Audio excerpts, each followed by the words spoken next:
నమస్తే అండి, అందరు ఎట్లున్నారు? మంచిగా ఉన్నారా? నేనైతే బాగానే ఉన్నానండి. మీరందరూ కూడా బాగుండాలని మనస్ఫూర్తిగా కోరుకుంటున్నాను. మా రోజులైతే అస్సలు బాలేనట్టున్నాయి. ఒకరి తర్వాత ఒకరికి అందరికి కూడా సుస్తులైతున్నాయి. మాకే కాదు చాలా మందికి కూడా ఇలాగే ఉంది సిచ్యువేషన్. హాస్పిటల్స్ లో గానీ మూఢో నమ్మకాలు కొంతమంది నమ్మకపోవచ్చు, కానీ నమ్మే వాళ్ళు మంతరిప్పించే దగ్గర కానీ ఎక్కడ చూసినా ఫుల్ క్రౌడ్ అన్నమాట. పిల్లలిద్దరికి కూడా హెల్త్ బాగోలేదు కదా. ఈ రోజు నేను నా పిల్లల్ని హెల్త్ బాగోలేనప్పుడు ఎట్లా చూసుకుంటా, ఎట్లా కేర్ చేస్తాననేది వీడియో. నిజానికి వీడియో తీసి చాలా డేస్ అవుతుంది, కానీ వాయిస్ ఇచ్చే టైంకి నా హెల్త్ కూడా బాగోలేదు. కానీ మిమ్మల్ని మిస్ అవుతాను కదా, అందుకోసమని ఓపిక తెచ్చుకొని మరి వాయిస్ అయితే ఇస్తున్నాను. నైట్ టైము అసలు మా చిన్నోడు పడుకొనివ్వలేదు, అందుకే మార్నింగ్ టైము అందరం కూడా కాస్త లేట్గా లేచినాం. మా వారిని ఎన్నిసార్లు అడిగినా ఏ పూల మొక్కలు తీసుకురాడు. అలాంటిది అడగక ముందే బంతి పూల నారు తీసుకొచ్చిండు, అది కూడా నాకు కొంచెం కూడా ఓపిక లేని టైంలో. ఇంకా అత్తమ్మ అయితే అక్కడక్కడ బంతి పూల నారైతే నాటుతుంది. ఆ మధ్య వానలు బాగా పడుతున్న టైంలో కొన్ని మొక్కలైతే నాటాం మేము ఇంటి ముందు. ఇది వచ్చేసి జామ చెట్టు, ఎర్ర జామకాయలు కాస్తాయి. నిజానికి నాకు తెల్ల జామకాయలు అంటే చాలా ఇష్టం. దీపావళికి యూసాయిగా ఇవి ఏంది తోమ, ఇంకా నాతో లేదు, ఇద్దరం ఒకేసారిగా పెట్టుకున్నది.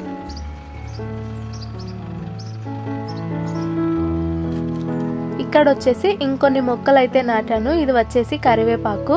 ఇంకా అక్కడక్కడ బంతి పూలు కూడా నాటాము. ఇది వచ్చేసి మందారము చాలా మొక్కలు నాటినాం, ఒక్కటైతే ఏనుకున్నది. ఇంకా ఇది వచ్చేసి దాన్ని ఏమంటారో తెలియదు, కానీ రెడ్ కలర్ లో ఫ్లవర్స్ పూస్తాయంట. ఇంకా మామిడి చెట్లు కూడా నాటాము, ఒక 2 అయితే నాటినాం. ఇక్కడ ఇంకొకటి ఆకుమైదాకు చెట్టు అయితే నాటినాము. ఇంత ప్లేస్ ఉండి కూడా మేము ఆకుమైదాకు కావాలంటే వేరే వాళ్ళ ఇంటికి వెళ్లాల్సి వస్తుంది. అందుకే వానలు పడే టైంలో ఒక 2-3 కొమ్మలు తెచ్చి అయితే నాటినాం, ఒకటి ఏనుకున్నది. ఇకపై వేరే వాళ్ళ ఇంటికి వెళ్లాల్సిన అవసరం ఉండదు. ఈ రోజు అయితే నాతో పాటు పిల్లలకి కూడా టీనే పెట్టిన. కొంచెం హెల్త్ బాగోలేకపోయినా, జ్వరం కానీ జలుబు కానీ అలా అనిపించినా కాస్త టీ తాగితే కొంచెం ప్రశాంతంగా అనిపిస్తుంది. పిల్లల్ని ఎంత కేరింగ్ గా చూసుకున్నా సరే అప్పుడప్పుడు హెల్త్ ఇష్యూస్ వస్తూనే ఉంటాయి. ఈ మధ్య నాకు అర్థమైంది ఏంటంటే, పిల్లల మీద ఎంత కేరింగ్ గా ఉంటానో నా మీద నాకు అంతే కేరింగ్ ఉండాలని.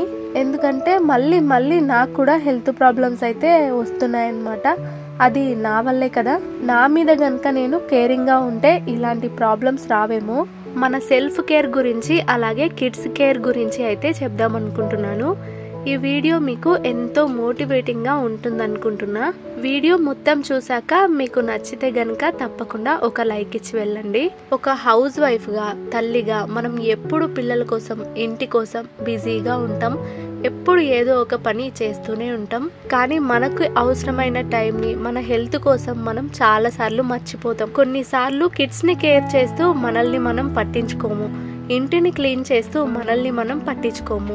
నిజంగా ఒక హౌస్ వైఫ్ గా మనకి ఇంటి మీద, పిల్లల మీద, మన కుటుంబం మీద ఉన్న బాధ్యత మన మీద మనకుండదు. కానీ మనం ఒక్కటి గుర్తుంచుకోవాలి, మన సెల్ఫ్ కేర్ ఉంటేనే మనం కిడ్స్ ని కేర్ చేయగలం, ఇంటిని చూసుకోగలం. వాతావరణంలో చాలా చేంజెస్ వస్తుంటాయి. అలాంటప్పుడు మనల్ని మనం కేర్ చేసుకోవటం చాలా అవసరం. నిజానికి నేను కూడా అదే స్టేజ్ లో ఉన్నా. అన్నింటినీ పట్టించుకుంటూ నన్ను నేను పట్టించుకోవట్లేదు. ఉదయం అయితే ఉప్మా అయితే చేస్తున్నాను. క్యారెట్ రైస్ అయితే చేద్దాం అనుకున్నాను, కానీ ఇంతవరకు అన్నమే వండలేదు. అందుకే లేట్ అవుతుంది కదా అనేసి ఉప్మా అయితే చేస్తున్నా. మనకి హెల్త్ బాగుంటే, మనసు ప్రశాంతంగా ఉంటే పిల్లలకి ఇంకా మంచిగా కేర్ చేయగలుగుతాం. డేలో కొద్దిసేపు మన కోసం మనం కేటాయించుకోవాలి. నిజానికి పనిలో పడి ఒక్కొక్కసారి తినటమే మర్చిపోతాం. దానివల్లే లేనిపోని హెల్త్ ఇష్యూస్ వస్తుంటాయి. టైంకి పిల్లల్ని చూసుకోవటం, ఇంట్లో పనులు చేసుకోవటం, ఇవన్నీ ఎంత ముఖ్యమో టైంకి మనం తినటం కూడా అంతే ముఖ్యం. మనం కరెక్ట్గా టైంకి తింటూ, ఇంట్లో పనులన్నీ ఆడుతూ పాడుతూ చేసుకుంటూ మన కోసం మనం టైం కేటాయించుకున్నాం అనుకోండి, ఎంతో ఎనర్జీగా ఉంటాం. సెల్ఫ్ కేరింగ్ అనేది లగ్జరీ కాదు, అదొక అవసరం. మనల్ని మనం కేర్ చేసుకోవటం అవసరమే కదా. పెళ్ళయి ఒక హౌస్ వైఫ్గా లేకుంటే వర్కింగ్ ఉమెన్గానే ఉన్నామనుకోండి, ఎలాగూ ఇంటి బాధ్యతలు, పిల్లలు పుట్టాక పిల్లల బాధ్యతలు, వాళ్ళ కేరింగ్ అన్నీ మనకు ఒక బాధ్యతగా వచ్చేస్తాయి. దాంతో పాటు మనల్ని మనం చూసుకోవటం కూడా ఒక బాధ్యతగా ఫీల్ అవ్వటం కరెక్టేమో. నాకు కూడా చాలా ఫేస్ చేసిన తర్వాత ఈ బుద్ధి వచ్చింది.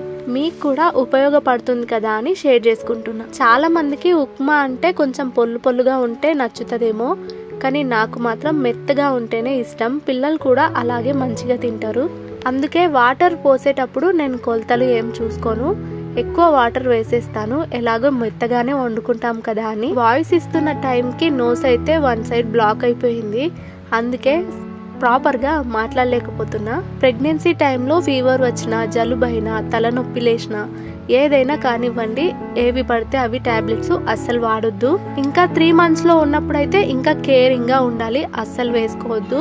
డాక్టర్ దగ్గరికి వెళ్ళి చూయించుకున్న తర్వాతనే ఏదైనా ప్రొసీడ్ అవ్వాలి. నాకు జలుబు, జ్వరం ఇలాంటివి ఉన్నా సరే హాస్పిటల్కి అయితే ఎక్కువగా వెళ్ళను. టాబ్లెట్స్ కూడా ఎక్కువగా యూజ్ చేయను. జెండు బాంబు పెట్టుకోవటం, ఆవిరి పట్టుకోవటం ఇవి మాత్రమే చేస్తూ ఉంటా. ఇంకా వేడి నీళ్ళు కాచుకొని తాగుతుంటాం. ప్రతి దానికి కూడా బాడీకి మెడిసిన్ అలవాటు చేయొద్దు. ఇంకా ఎలా అంటే అది కూడా ఒక అలవాటు లెక్క మారిపోతుంది. మెడిసిన్ వేస్తేనే తగ్గుతుంది అనిపిస్తుంది. ఇంకా నాకు ఎంత ఫీవర్గా అనిపించినా సరే, నాకు ఎంత ఇబ్బందిగా అనిపించినా సరే, నాకు మాత్రం టాబ్లెట్స్ అస్సలు యూజ్ చేయాలనిపించదు. ఒక 2 days తగ్గుద్దా లేదా అని చూసి ఆ తర్వాత హాస్పిటల్కి అయితే వెళ్తా. కానీ పిల్లలకి అలా కాదులేండి, సిరప్స్ ఎప్పుడు మనతోనే ఉంచుకోవాలి. వాళ్ళకి హెల్త్ ప్రాబ్లం వచ్చింది అంటే సిరప్స్ ఖచ్చితంగా యూజ్ చేయాలి. ఎందుకంటే పిల్లలకి ఎలా అనిపిస్తుంది, వాళ్ళ ఫీలింగ్ ఏంటి అనేది మనకి చెప్పరు కదా. వాళ్ళకి ఎంత పెయిన్గా ఉంది అనేది మనకి షేర్ చేసుకోరు కదా. అందుకోసం వాళ్ళ విషయంలో మాత్రం అస్సలు నెగ్లెక్ట్ చేయొద్దు. పిల్లలకి ఫీవర్ వచ్చిందన్నా వాళ్ళేమో డ్యాన్స్లు వేస్తున్నారు అనుకుంటుర్రా, అలాగే ఉంటుంది. మార్నింగ్ టైం మొత్తం వాళ్ళు డ్యాన్స్లు వేస్తుంటారు, నైట్ టైం ఏమో నాతో డ్యాన్స్ లేపిస్తారు. పిల్లలకి వామిటింగ్స్, మోషన్స్, జలుబు, దగ్గు, ఫీవర్ అన్నీ ఉన్నాయి. ఈ సాబ్దాన్ బియ్యం గురించి ఎంతమందికి తెలుసు అంటే, మోషన్స్ టైంలో ఇవి ఉడకబెట్టి తినిపిస్తే తొందరగా మోషన్స్ అనేవి తగ్గుతాయంటారు. అవి ఒకేసారి పొయ్యి మీద పెట్టేసినాం అనుకోండి, ఉడకటానికి చాలా టైం పడుతుంది.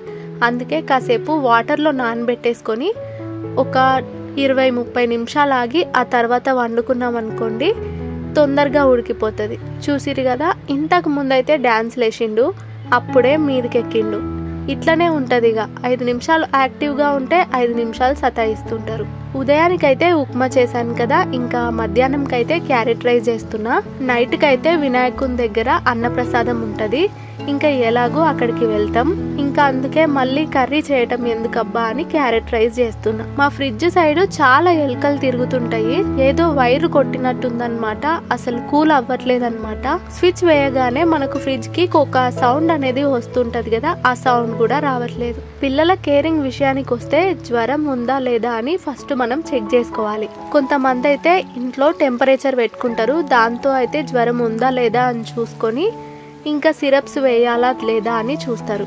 ఇంకా మన ఇంట్లో లేని వాళ్ళమైతే చేతి పెట్టి చూడటమే. హెడ్ కానీ, పొట్ట మీద కానీ, గొంతు దగ్గర కానీ కాలుతుందా లేదా అని చూడటం, సిరప్ వేయటం. చిన్నోడైతే నాకు చాలా దగ్గరగా పడుకుంటాడు. వాడి వేడి నేను భరించలేకపోయినా. మనం పిల్లో వాడతాం కానీ నా హ్యాండే వాడి పిల్లో. వాడి వేడిని కానీ, వాడి ఊపిరి పీల్చుకొని వదులుతుంటే ఆ వేడిని కానీ అసలు నేనే తట్టుకోలేకపోయినా. ఇంకోటి ఏంటంటే, పిల్లలకి ఫీవర్ వచ్చిన టైంలో అసలు ఏది తినాలనిపించదు కదా. మనం ఏంటంటే తినకుంటే మంచిది కాదు కదా అని బలవంతంగా తినిపిస్తుంటాం. కానీ హాస్పిటల్కి వెళ్తే డాక్టర్ ఏం చెప్పిండంటే, పిల్లలకి తినాలనిపిస్తేనే తినిపించండి, బలవంతంగా తినిపించొద్దు. అంతేకాదు లైట్ బ్రేక్ఫాస్ట్ పెట్టాలి, ఈజీగా డైజెస్ట్ అయ్యేటట్టు. ఇడ్లీ కానీ, ఉప్మా కానీ, కర్డ్ రైస్ కానీ ఇలాంటివి. వాళ్ళకి అరగని ఫుడ్ పెట్టినాం అనుకోండి, వామిటింగ్స్, మోషన్స్ ఇలాంటివి అవుతాయంట. మేము హాస్పిటల్కి ఆల్రెడీ వెళ్ళొచ్చాము. ఈ వ్లాగ్ వచ్చేసి నేను హాస్పిటల్కి వెళ్ళక ముందు తీసింది. పిల్లలకి హాస్పిటల్కి వెళ్ళినప్పుడే నేను స్కానింగ్ కూడా చేయించేసుకొని వచ్చాను. ఎందుకంటే బైక్ పైన మళ్ళీ జర్నీ చేయటం నాకు ఇబ్బంది కదా, అందుకోసం. ఇంకోటి, పిల్లలకి బాగా నీరు తాగిస్తుండాలి. ఒకవేళ జలుబు కనుక ఉంది అనుకోండి, హాట్ వాటర్ పెట్టడం బెటర్. చల్లని నీళ్లు కనుక తాగామంటే ఇంకా ఎక్కువ అవుతుంది. కాబట్టి ఖచ్చితంగా హాట్ వాటర్ పెట్టినాం అనుకోండి, మంచి రిజల్ట్ ఉంటుంది. మాకు అందుబాటులో ఉండదు, కానీ అందుబాటులో ఉన్న వాళ్ళైతే కోకోనట్ వాటర్ కానీ ఇంకా జ్యూసెస్ కానీ ఇలాంటివి ఇవ్వటం చాలా బెటర్. ఇంకా రెస్ట్, పిల్లలకి రెస్ట్ అనేది చాలా అవసరం. పిల్లలు ఫీవర్లో ఉన్నప్పుడు ఎంత పడుకుంటే అంత తొందరగా ఫీవర్ అనేది తగ్గిపోతుంది. అంటే చాలా వరకు నిద్రలోనే ఫీవర్ అనేది పోతుంది అనమాట. మా పెద్దోనికైతే అంతే. వాడు బాగా పడుకున్నాడంటే గనక నెక్స్ట్ వాడు బాగా మంచిగా యాక్టివ్గా అవుతాడని అర్థం. పిల్లలే కాదు, మనం కూడా కొంచెం హెల్త్ బాగోలేకపోతే బాగా రెస్ట్ తీసుకున్నాం అనుకోండి, ఆ తర్వాత మంచిగా యాక్టివ్గా అవుతాం. ఎంతమంది నాలాగా ఇల్లు పిల్లలు అంటూ మీ కేరింగ్ని మీరు మర్చిపోతున్నారు? నేను చెప్పింది కరెక్ట్ అంటారా తప్పంటారా కామెంట్ చేసి చెప్పండి. సాబ్దాన్ బియ్యం అయితే ఉడకబెట్టేశాను. ఇందులో కొద్దిగా షుగర్ అయితే వేసి ఉడకబెట్టాను అనమాట. ఉట్టిది అదే తినిపిస్తే పిల్లలు తినరు. కొంచెం స్వీట్గా అనిపిస్తే పిల్లలు ఖచ్చితంగా తింటారు. కొంచెం పల్చగా ఉండాల్సింది, అంటే వేడిగా ఉన్నప్పుడు పల్చగానే ఉంటుంది, చల్లారే కొద్దీ గట్టి పడుతుంది. మా చిన్నోడు మేము ఏదైనా తింటున్నామంటే నాకు అని దగ్గరకు వచ్చేటోడు. అలాంటిది ఫీవర్ వచ్చిన తర్వాత మేమే ఏం తినిపిస్తున్నా సరే వద్దంటున్నాడు. చాలా చాలా డల్ అయిపోయిండు. అంతేకాదు బక్కగా అయిపోయిండు. నాకు ఇంతకు ముందు ఒక సిస్టర్ అయితే కామెంట్ చేసిందనమాట, కడుపులో ఆపోజిట్ పిల్లలు ఉన్నప్పుడు ముందు పుట్టిన వాళ్ళకి హెల్త్ ప్రాబ్లమ్స్ వస్తాయంట, ఎప్పుడు ఏడ్చుకుంటూ తినకుండా ఉంటారంట. ఇది ఎంతవరకు నిజమో తెలియదు కానీ ప్రస్తుతం మా చిన్నోడు కూడా అట్లనే ఉన్నాడు. వాడు పెట్టే ఇబ్బందిని నేను తట్టుకోలేకపోతున్నా, అందుకేనేమో నేను సిక్ అయిపోయినా. అసలు ఇంత ఫాస్ట్గా మాకు జలుబు ఎలా అవుతుందో నాకు అర్థం కాదు. ఇంకో విషయం ఏంటంటే జలుబైన టైంలోనే నాకు జామకాయలు ఇంకా కూల్ డ్రింక్లు తాగాలనిపిస్తుంటుంది. కానీ నన్ను నేను చూసుకోవాలి, పిల్లల్ని చూసుకోవాలి, ఇంటిని చూసుకోవాలి, ఇవన్నీ గుర్తొచ్చి అలాంటి వాటిని కొంచెం దూరంగానే ఉంచుతున్నాను. పిల్లలకైతే స్నానం చేయించేసి తినిపించేసి ఆ తర్వాత సిరప్స్ కూడా వేసేస్తున్నా. ఒక్కోసారి ఉదయం పనులన్నీ ఫాస్ట్ గా చేసేసుకుంటాను, ఎందుకంటే కొంతైనా నాకు రెస్ట్ దొరుకుతుంది కదా. ఖాళీ టైం దొరికితే నాకు రెస్ట్ దొరికినట్టే కదా. అందుకే ఉదయం టైంలో కొంచెం ఫాస్ట్ గా పనులు పూర్తి చేసుకోవాలని చూస్తా. ఒక్కోసారేమో లేవటానికి నా వల్ల కాదు. అలాంటి టైంలో మా ఇల్లు మాత్రం గలీజ్గా ఉంటుంది. కానీ నాకు నా కేరింగ్ కొంచెం ఇంపార్టెంట్ కాబట్టి కాస్త పట్టించుకోను.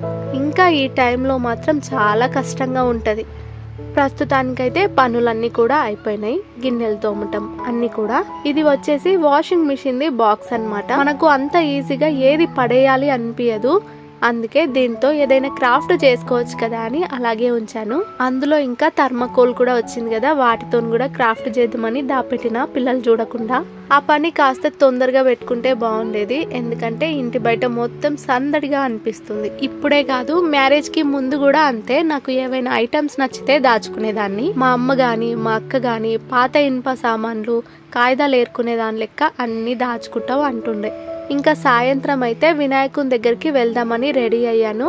అంతలోనే కొలాయి నీళ్ళు అయితే వస్తున్నాయి. కొలాయి నీళ్ళు అయితే మేము తాగం, కానీ ఇంట్లో వంటకి కానీ బియ్యం కడగటానికి అన్నం వండటానికి అన్నిటికీ కూడా అవే నీళ్ళు వాడుతుంటాం.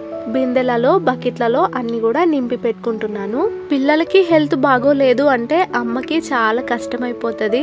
కానీ మనం ఒక్కటి గుర్తుంచుకోవాలి, వాళ్ళకి మెడిసిన్ ఒక్కటే ఇవ్వటం కాదు, మనం చూపించే కేరింగ్, మనం చూపించే ప్రేమ, ఇది కూడా వాళ్ళకి బలమైన మెడిసిన్. పిల్లలు చూసారా, నార్మల్ టైంలో నార్మల్గా ఆడుకుంటూ ఉన్నా సరే హెల్త్ బాగోలేదు అంటే మన ఒళ్ళోనే ఉంటారు. మన ఒళ్ళో ఉంటే వాళ్ళకి పీస్ఫుల్ అన్నమాట, చాలా ప్రశాంతంగా ఉంటది. కింద పడుకునే దానికంటే మన ఒళ్ళో పడుకున్నారంటే వాళ్ళకి చాలా ధైర్యంగా బలంగా ఉంటది. వాళ్ళకు ఫీవర్ ఇష్యూస్ ఉన్నాయంటే ఎన్ని పనులున్నా సరే వాళ్ళని మనకు దగ్గరగా ఉంచుకోవటానికి ట్రై చేయాలి. టైంకి మెడిసిన్ ఇవ్వటం, మన ఒళ్ళో పడుకోబెట్టుకోవటం, వాళ్ళతో మాట్లాడటం, కాసేపు వాళ్ళతో మంచిగా టైం స్పెండ్ చేసి రెస్ట్ ఇవ్వాలి. పిల్లలకు కష్ట సమయంలో మనం చూపే ప్రేమ ఎంతో కంఫర్ట్గా ఉంటుంది. నాకైతే కొద్దిగా రెస్ట్ కావాలనిపిస్తుంది. నిజంగా పిల్లలు సతాయిస్తుంటే ఒక్కొక్కసారి భరించలేక ఏడుపు వచ్చేస్తుంది. అందరూ అంటారు కదా, ఇద్దరిని చూసుకోవటమే ఇబ్బందిగా ఉంది, ముగ్గురిని ఎందుకు ఉంచుకుంటున్నారని. అలాంటి టైంలో అట్లా కూడా అనిపిస్తుంది. వీళ్ళే ఇంత సతాయిస్తున్నారు, ఇంకా ముగ్గురిని నేను మేనేజ్ చేయగలను అని భయమేస్తుంది. ఒంటరిగా ఉన్నప్పుడు ఒక్కొక్కసారి వీళ్ళని చూసుకుంటూ వాళ్ళు సతాయించేదానికి నాకు నేనుగా ఏడ్చిన రోజులు కూడా ఉన్నాయి. కానీ అన్ని డేస్ ఒకేలా ఉండవు, మారుతవి అని నాకు నేను సర్ది చెప్పుకోవటం, నాకు నేను ధైర్యం చెప్పుకోవటం. పిల్లలు చిన్నగా ఉన్నారు కాబట్టి ఇప్పుడు వాళ్ళకి మనం ఏం చెప్పినా అర్థం కాదు. కాస్త పెద్దగా అయితే వాళ్ళు కూడా మనల్ని అర్థం చేసుకుంటారు.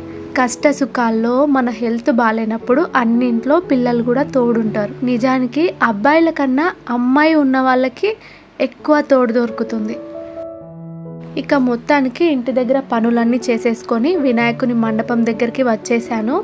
ఇంకా అక్కడ కూర్చొని అందరం కూడా తింటున్నాం. తిన్న తర్వాత మా వాళ్ళందరూ కలిసి కాసేపు డ్యాన్సులు చేస్తున్నారు. నిజానికి అక్కడ ఉన్నంతసేపు నాకు కూడా డ్యాన్స్ చేయాలనిపించింది. కానీ మనమున్న పరిస్థితిలో మనమున్న సిచ్యువేషన్లో ఎగరటం అవసరం అంటమా? ఇప్పుడు బాగానే ఉంటది, ఇంటికి వెళ్ళిన తర్వాత మళ్ళీ నొప్పులు పడాల్సి వస్తుంది. పిల్లలు కూడా ఇక్కడికి వచ్చినామంటే కనుక నా దగ్గర అస్సలు ఉండేవాళ్ళు కాదనమాట. డ్యాన్సులు చేస్తామంటూ అక్కడక్కడనే తిరుగుతుండే వాళ్ళు. కానీ హెల్త్ బాగోలేదు కదా, ఇంటికి పోదాం, నిద్ర వస్తుంది అంటూ నా పక్కలనే ఉన్నారు. వాళ్ళకి కూడా ఎంజాయ్ చేసే మూడ్ లేదు.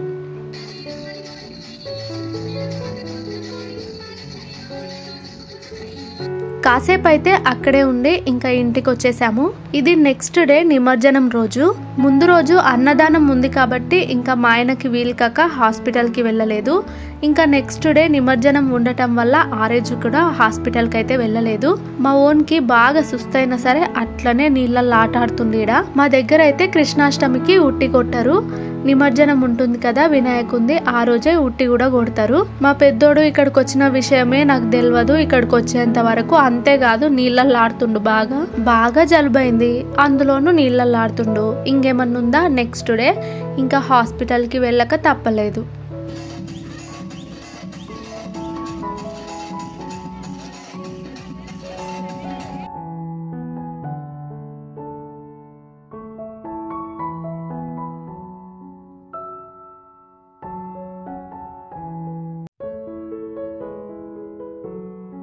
డీజే బాక్స్లు అలాంటివి అయితే ఏం పెట్టుకోలేదు. నార్మల్గా డప్పుల సప్పులతో అయితే వినాయకుడి నిమజ్జనం స్టార్ట్ అయింది. వేలం పాట అయితే అయిపోయింది. ఇంకా ఆ తర్వాత నిమజ్జనం స్టార్ట్ అయింది.